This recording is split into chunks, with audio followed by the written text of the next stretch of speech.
Boom, Fabi. It's been earlier than expected, but we have to talk about this because the final round of the Grand Swiss qualifier to the candidates, 2 spots going to the candidates, is absolutely electrifying right now. We have 5 players tied for first going into the final round. Somewhat unexpected, some of the names that you will see at the top, and it's anybody's game in tomorrow's round. So I wanted to gauge your impression of round 10, which was just an incredible round, but also the official predictions going into the final round tomorrow. It's such an important moment, and it will determine 2 of the players that are going to go to the candidates. So let's get into it. Fabi, let's start with round 10.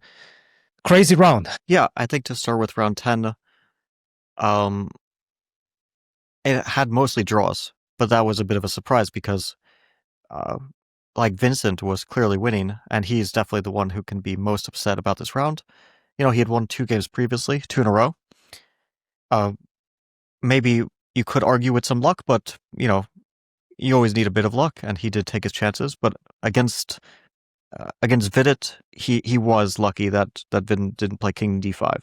Yep. Anyway, then he won a good game against Parham, so Vincent was on a roll, and then he was playing Matthias Bluebaum, and he had a winning endgame, and he just blundered knight takes g3. It was just like a 1-move blackout, which turned a win, and he would have been clear first place, which meant he would have been basically like a 90% favorite to qualify if he had won, maybe even more than 90%. I mean, someone could do So basically, if he wins that one, if he does not allow the move knight takes g3, he goes clear first, 7 points, half a point ahead the pack, with a lot of results in the final round, very likely to be a draw. This would have put him in an incredible position. Sure, he would have. It would have meant that he would have black against Ali Reza. I think that's a guarantee.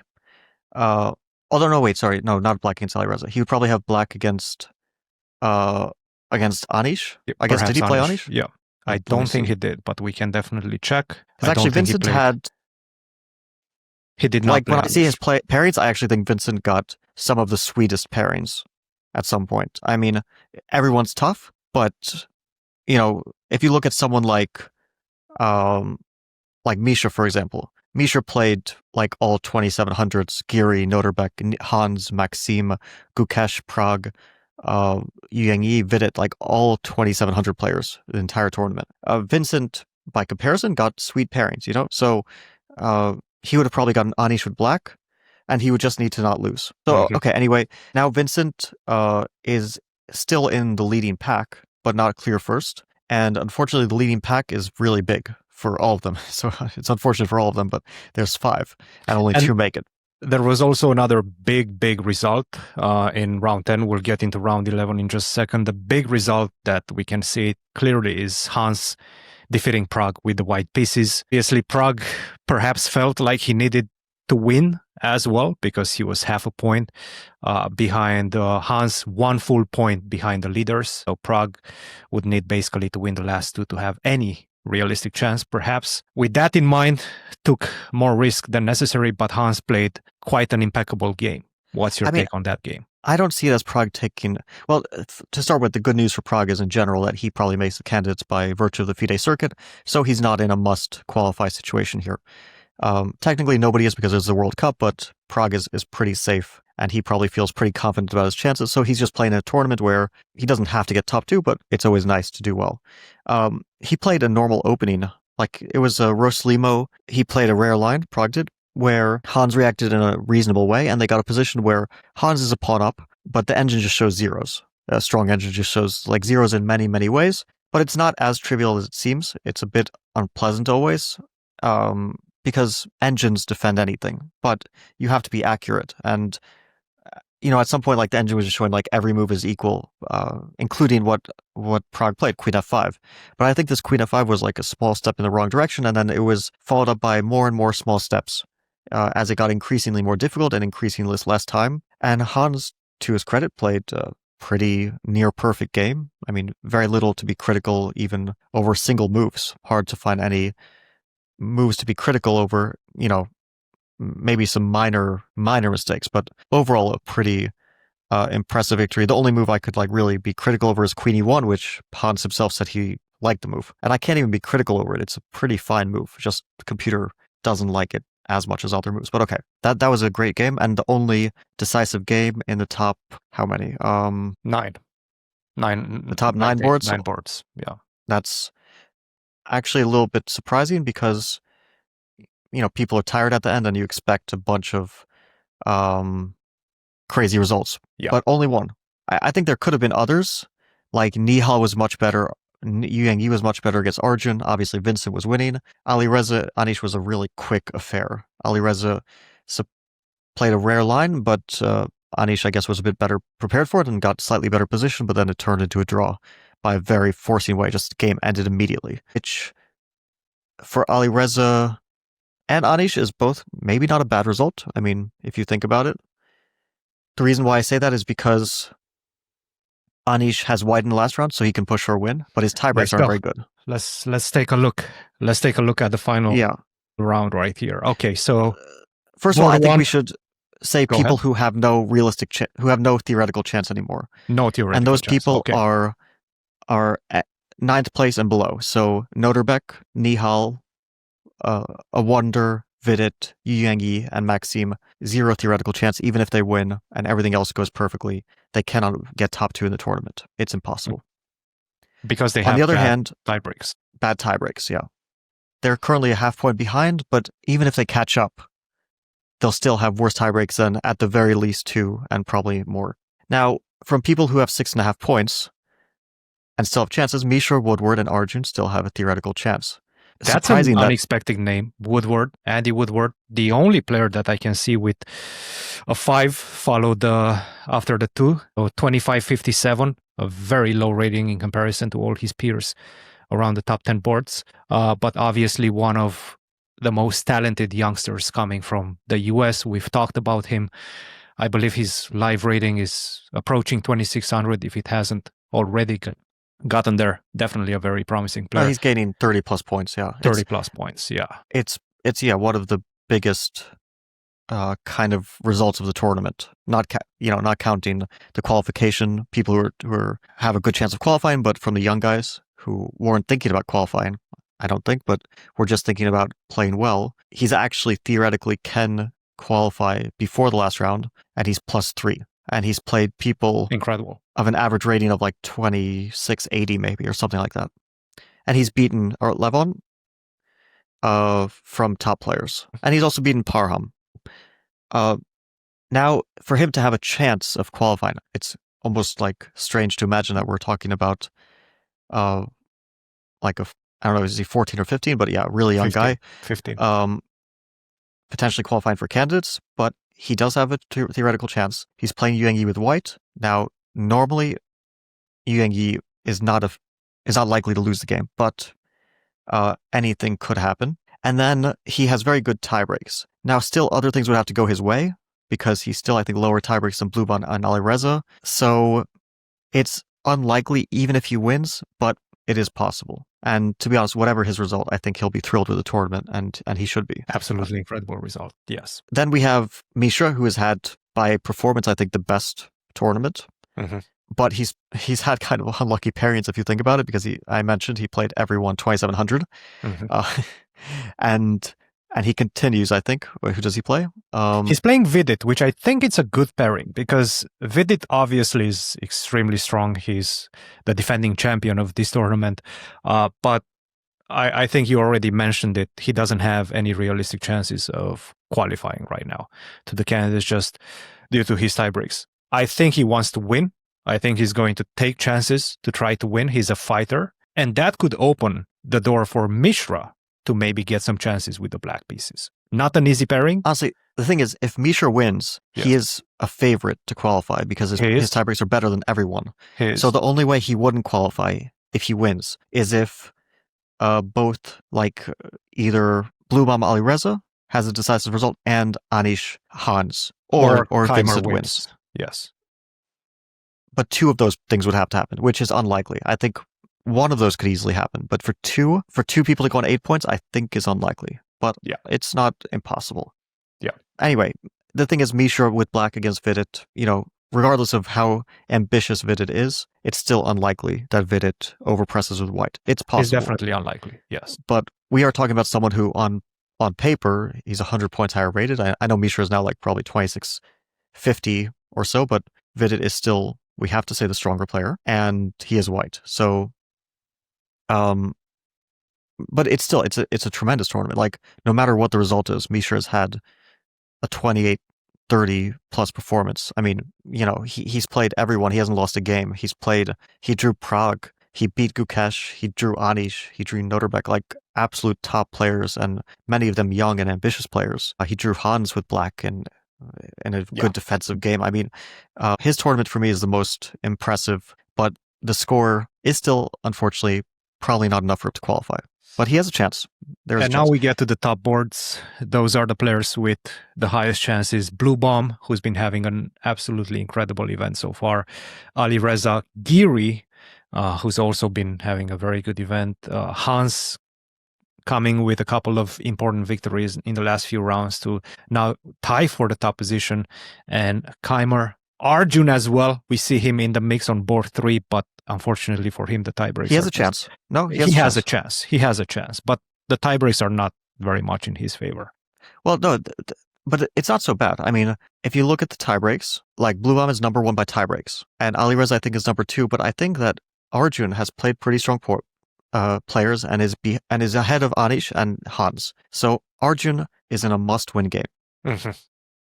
And he's white. Now, it's difficult because Vincent is such a strong player, and it's hard to beat a top player with white or not. But it's kind of a must-win for both of them, and Arjun is white. So, in terms of like paths to potential qualification, this is not the most unlikely thing I've seen. He just wins, which knocks out Vincent. Blue Bomb, Ali Reza is a draw, let's say, and Anish, Hans is a draw. And then the question becomes, whose tiebreak is better, Arjun or Ali Reza? And I think it's pretty close. Yeah, I mean... So let's see. Ali Reza is playing a lower rated player, but right now he has a slightly higher average. This is the average, right? The first well, the thing is, I'm not sure if it's accurately calculated because I saw some different stuff on Twitter.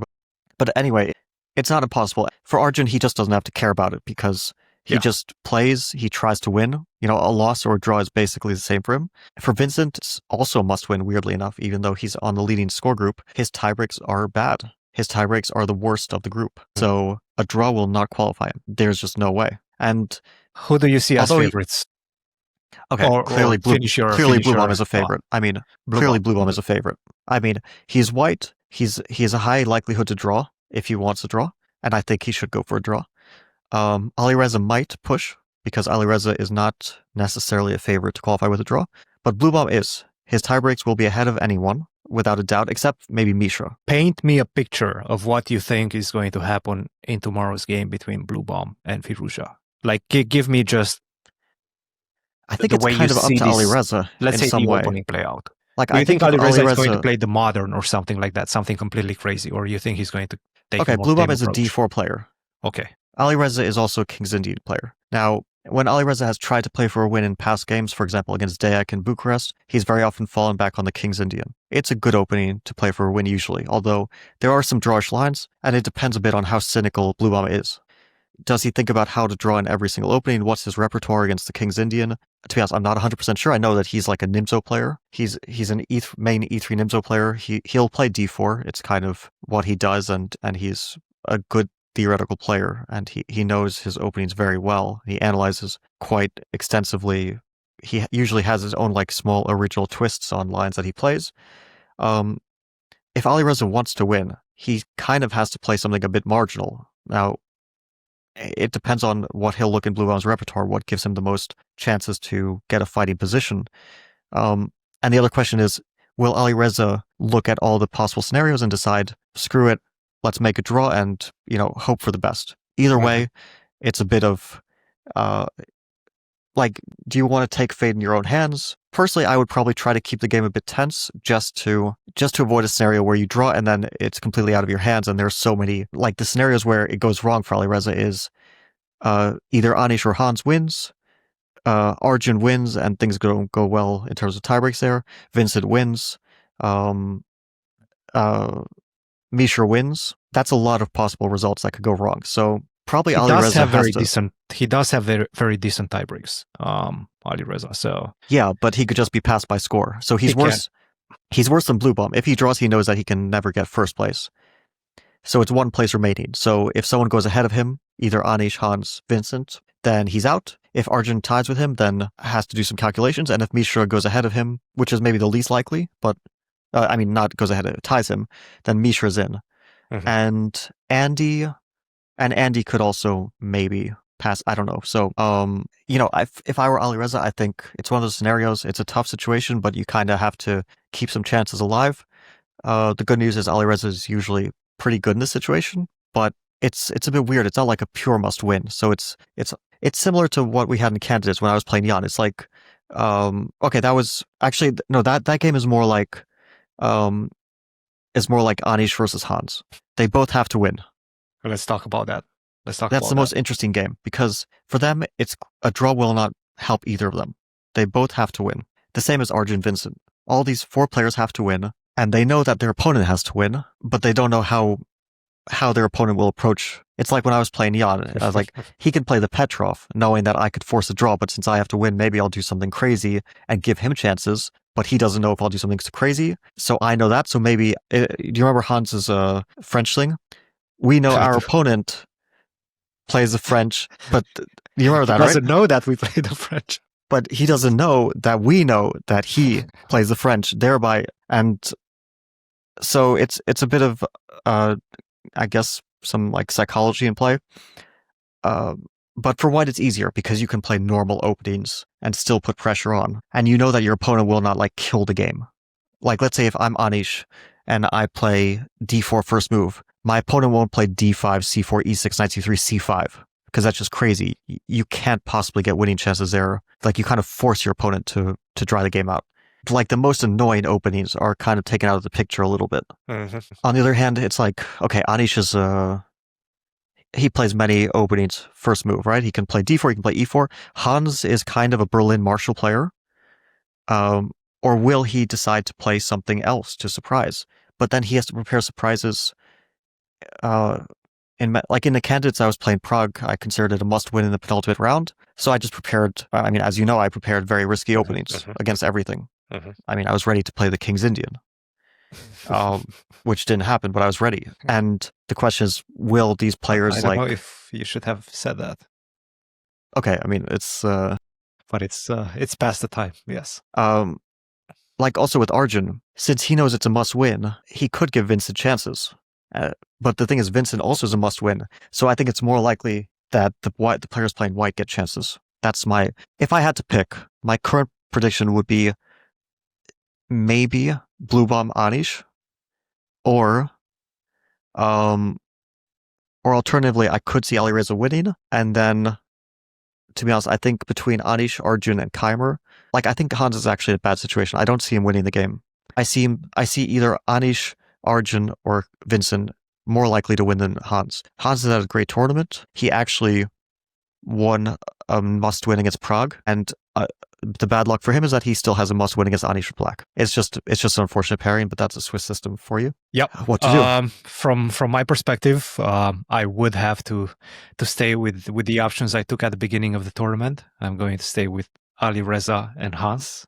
I cannot avoid those. I think those were actually your predictions, right? Those were my predictions. Yes. I mean, it's pretty better than mine. Thank you. Yes. Where's Fedoseev? What happened? Fedoseev did not do very well. It's good, by the way, to see Grigory making a comeback after losing a painful game and making that draw against Lagarde as well. He defeated Chucky, and I think he defeated David Anton today. So definitely, he's comeback. He's 6 out of 10. Yeah, actually, Fedoseev has the same score. They're on adjacent boards. Yeah. But he's played stronger opponents than Fedoseev, I think. Right. Quite unfortunate for Maksudlu, who was leading. I think he had 5 out of... Wait, did he start with 5 out of 5? No. But he had something like 4... What did he have? 4.5 out of 5. 4.5? And now he's on 5.5 out of 10, so he scored only 1 out of 5 in the second part of the event. He lost 3 games. I mean... Unfortunate. It was a collapse. You know, yes. But he's a player who can be a bit streaky, so it's... 5 rounds in, it's just too early to say. Too Cool. much. Like, even Maxime, who started pretty atrociously, he won 3 games in a row, and if he had potentially won today against Mishra, he would have actually been in like the leader score group and had a chance. So, unfortunately, Noterbeck, from his point of view, although he did have a reasonable tournament, and I think it's a step up considering his previous tournament, at some point he didn't win enough games, and now his score is fine, but it's just not. It's not high enough, and his tiebreaks are not high enough. But yeah, that's basically the story of the. I think it's been a great tournament, very exciting. A lot of people did great. A lot of people were fighting well. I think it's the most competitive one we've seen. When I played in 2019, and I shared first with Wang Hao, it was also very competitive, but I think part of the reason why was because I was already playing candidates. And last time when Hikaru and Vidit made it, it was also very competitive. But at some point, I shouldn't say because it was still wide open. Like Yasipenko had a good chance, but he lost to Anish. I mean, it's true. There's, at some point it felt like Vidit and Hikaru were making it, but it was pretty competitive. So I like the system. I thought it was overall a great tournament and very exciting to watch, and a lot of interesting games. A lot of Divya had a great tournament. A lot of interesting storylines. She drew Gukesh. Gukesh recovered with a win today against Sargsyan. Yeah, he beat Sargsyan, so not a tournament that he'll be happy about, but he recovered at least. It definitely feels better after you win one game. Remind me again before we sign off. Your top 2 picks going in tomorrow's run. One was Blue Bomb. The other one was which one? Blue Bomb and Anish. I'll go final answer. Final answer. Blue Bomb and Anish. Perfect. Well, we have a battle tomorrow. I cannot wait for these games to begin and to unfold. And I'm sure we'll be talking about it after the event is over, after we know who the next 2 candidates are. Fabi, thank you for joining. Hope you guys enjoyed this final round breakdown. And we'll see you soon. Cheers.